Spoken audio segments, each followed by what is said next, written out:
Hi guys, నిన్న night mansion house Mallesh cinema చూస్తాను భయ్య. ఈ సినిమాలో హీరోకి ఒక ప్రాబ్లం ఉంటుంది. చాలా మంది మగవాళ్ళకి ఈ ప్రాబ్లం ఉంటుంది. చెప్పుకోలేక లోపట కుమిలిపోతారు. పెళ్ళైన తర్వాత ఈ ప్రాబ్లం బయటపడుతుంది. చాలా ట్రామాటిక్ గా ఫీల్ అవుతారు. ఇది ఒక టాబూ సబ్జెక్ట్. ఓ టాబూ సబ్జెక్ట్ ని తీసుకొని ఈ సినిమా చేశారు భయ్య, హ్యూమరస్ వేలో. ఈ సినిమా తెలంగాణ బ్యాక్ డ్రాప్ లో సెటప్ అయి ఉంటుంది భయ్య. సో కాస్టింగ్ చాలా ఇంపార్టెంట్ తెలంగాణ బ్యాక్ డ్రాప్ లో సినిమా తీసినప్పుడు. నాకు బాగా నచ్చింది ఏంటంటే ఈ సినిమాతో two things. One is costing. అందరు బాగా సెట్ అయ్యారు ఈ సినిమాలో అండ్ అందరూ తెలంగాణ బాగా మాట్లాడారు. ఈ సినిమాలో కమెడియన్ కసిరెడ్డి గారు ఉంటారు భయ్య. నేనేమనుకున్నానంటే హీస్ ఫ్రమ్ ఆంధ్రప్రదేశ్ కదా, ఆయనతో కూడా ఫోర్స్ఫుల్లీ తెలంగాణ మాట్లాడిస్తారు అనుకున్నాను. బట్ ఆయనతో అలా చేయించలేదు. ఆయన కోర్ స్ట్రెంత్ ఏదైతే ఉందో, ఆయన డైలాగ్ డెలివరీ, ఆయన మాట్లాడే విధానం యాజ్ ఇట్ ఈస్ అదే పెట్టేశారు. అండ్ దానికి ఒక లాజికల్ రీజనింగ్ కూడా ఇచ్చారు ఈ సినిమాలో. ఇంకో బిగ్గెస్ట్ అడ్వాంటేజ్ ఏంటంటే ఈ సినిమాతో this film is shot in real locations. ఎక్కడ సీజీ గానీ గ్రీన్ స్క్రీన్ గానీ వాడినట్టు అస్సలు అనిపించదు. ఎందుకంటే రియల్ లొకేషన్స్ లోనే తీశారు కాబట్టి. సినిమాటోగ్రఫీ కూడా బాగుంది భయ్య. వైడ్ షాట్స్ ఆ విలేజ్ ని బాగా క్యాప్చర్ చేశారు.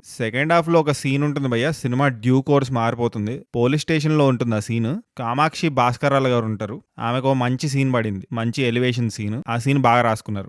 డైరెక్టర్ డెబ్యూటెంట్ అనుకుంటా భయ్య. ఆయన ఫస్ట్ హాఫ్ చాలా బాగా డీల్ చేశారు. డైలాగ్స్ కూడా బాగా రాసుకున్నారు. మంచి సబ్జెక్ట్ మ్యాటర్ తో వస్తే ఆయనకి మంచి ఫ్యూచర్ ఉంది. సురేష్ బొబ్బిలి గారి బ్యాక్గ్రౌండ్ స్కోర్ కూడా బాగుంది భయ్య. సినిమాకి తగ్గట్టు ఉంది. అండ్ మెన్షన్ చేయాల్సింది ఏంటంటే ఈ సినిమాలో ఒక క్యారెక్టర్ ఉంటుంది. హీరో వాళ్ళ ఇంట్లో ఒక అమ్మాయి ఉంటుంది. ఆమె పర్ఫార్మెన్స్ కూడా బాగుంది. ఈ సినిమాలో శ్రీనాథ్ మాగంటి హీరో భయ్య. లక్కీ భాస్కర్, యానిమల్, హిట్ ఇలాంటి సినిమాల్లో యాక్ట్ చేశాడు ఆయన character roles. This is his debut movie. ఆ సినిమాలో ఆయన క్యారెక్టర్స్ కి ఈ సినిమాలో ఆయన లుక్ గానీ బాడీ లాంగ్వేజ్ కి గానీ చాలా డిఫరెన్స్ ఉంటుంది. ఆయన ఆ మల్లేష్ క్యారెక్టర్ కి బాగా సెట్ అయ్యాడని చెప్తాను. ఈ సినిమా ప్రొడ్యూసర్ ఈ సినిమాలో మెయిన్ విలన్ భయ్య. ఐఎమ్ సర్ప్రైజ్డ్, ఆయన కూడా బాగా చేశాడు. ఇవి భయ్య ఈ సినిమాలో పాజిటివ్స్. ప్రాబ్లం ఏంటంటే ఈ సినిమాతో ఒక టాబూ సబ్జెక్ట్ ని తీసుకున్నారని చెప్పాను కదా. ఫస్ట్ హాఫ్ ఎంటర్టైనింగ్ గా ఉంటుంది భయ్య. ఎస్టాబ్లిష్మెంట్ కి చాలా టైం తీసుకుంటారు. మెల్లగా పాయింట్ లోకి వస్తారు. ప్రాబ్లం సెకండ్ హాఫ్ లో స్టార్ట్ అవుతుంది. సెకండ్ హాఫ్ ఎండ్ కి ఏం ఫీలింగ్ కలిగిందంటే నాకు, ఎందుకు ఇంత సాగదీశారు ఈ సినిమాని. 2 గంటలు సాగదీసే సినిమా కాదు ఇది. And fag end of the movie hero father కు ఫ్లాష్ బ్యాక్ ఉంటుంది. అది అవసరమా అధ్యక్ష? వైఫ్ కి హస్బెండ్ కి ఇలాంటి ప్రాబ్లం ఉన్నా